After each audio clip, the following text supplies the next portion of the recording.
ബ്യൂറോക്രസിയുടെ ഏറ്റവും വലിയ ശാപമാണ് അഴിമതി. കൈക്കൂലി വാങ്ങി വഴിവിട്ട പ്രവർത്തനങ്ങൾ നടത്തുന്നവർ ഒരു സംവിധാനത്തെ ആകെയാണ് കളങ്കപ്പെടുത്തുന്നത്. ഇത്തരത്തിലൊരു ഉദ്യോഗസ്ഥനാണ് jail DIG MK Vinod Kumar.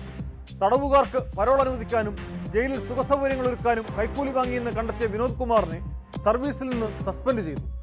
ഇയാൾക്കെതിരെ വിജിലൻസ് അന്വേഷണം തുടങ്ങിയതിന് പിന്നാലെയാണ് നടപടി.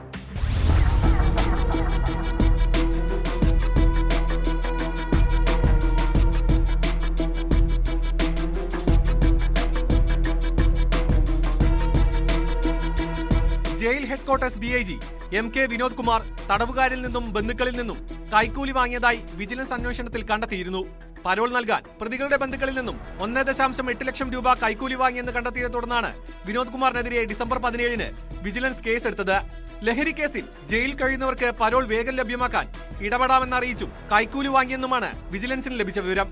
DIGയുടെ വീട്ടിലും ക്വാർട്ടേഴ്സിലും വിജിലൻസ് നടത്തിയ റെയ്ഡിൽ ബാങ്ക് രേഖകളും ഭൂമി ഇടപാടുകളുടെ രേഖകളും പിടിച്ചെടുത്തിരുന്നു. ഇതിന് പിന്നാലെയാണ് വിനോദ് കുമാറിനെ സസ്പെൻഡ് ചെയ്യാൻ വിജിലൻസ് മേധാവി ശുപാർശ സമർപ്പിച്ചത്.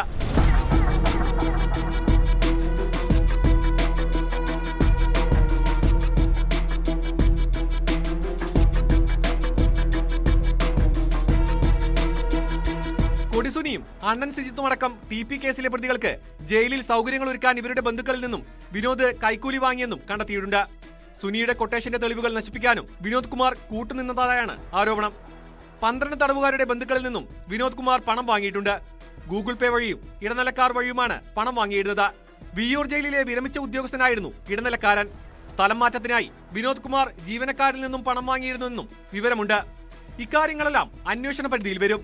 ഇടനില നിന്നവരടക്കം കൂടുതൽ പേരിലേക്കും അന്വേഷണം വ്യാപിപ്പിക്കും. അനധികൃത സ്വത്ത് സമ്പാദനത്തിലും വിനോദ് കുമാറിനെതിരെ അന്വേഷണം നടക്കുന്നുണ്ട്. കണ്ണൂർ ജയിൽ സൂപ്രണ്ടായിരുന്നപ്പോൾ സ്ഥിരമായി ജോലിക്ക് ഹാജരാകാത്തതിന് സസ്പെൻഷൻ നടപടി നേരിട്ട ആളാണ് വിനോദ് കുമാർ. TP കേസിലെ പ്രതികൾക്ക് വിയ്യൂരിൽ വഴിവിട്ട സൗകര്യങ്ങൾ ഒരുക്കിയതിനും സസ്പെൻഷൻ ലഭിച്ചു. വിരമിക്കാൻ 4 മാസം ബാക്കി നിൽക്കെയാണ് വിജിലൻസ് കേസിൽ പ്രതിയായി വീണ്ടും സസ്പെൻഷനിലാകുന്നത്.